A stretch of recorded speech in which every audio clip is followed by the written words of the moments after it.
Hey, how's it going? What a beautiful afternoon here at Evansville Airport. And just a quickie about the non-movement ramp area, just so you guys have a better understanding of what that's considered, because we had a question come up.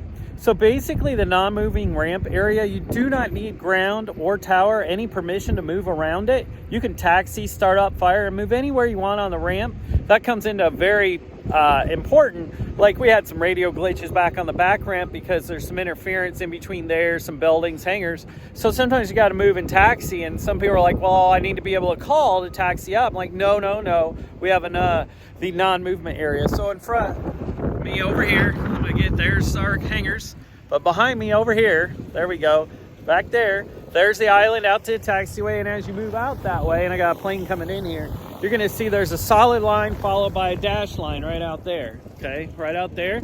Okay, so now what that does, that's the actual entrance out to the taxiway right out that way. Now anything I'm standing on right here, see all of this, I can swing around, even where all these planes are parked here, all out there, all behind our hangars where our planes are at. This is all known as a non-movement area. So ground and tower, whoever's taxiing you only controls from that movement area, from that line out to the taxiways and runways. Okay, in here, this is all for you. So if you need to move, reposition yourself, you need to see if the radio is going to work better in another location, just move. Just look for other traffic, make sure there's nothing you're going to block or interfere with.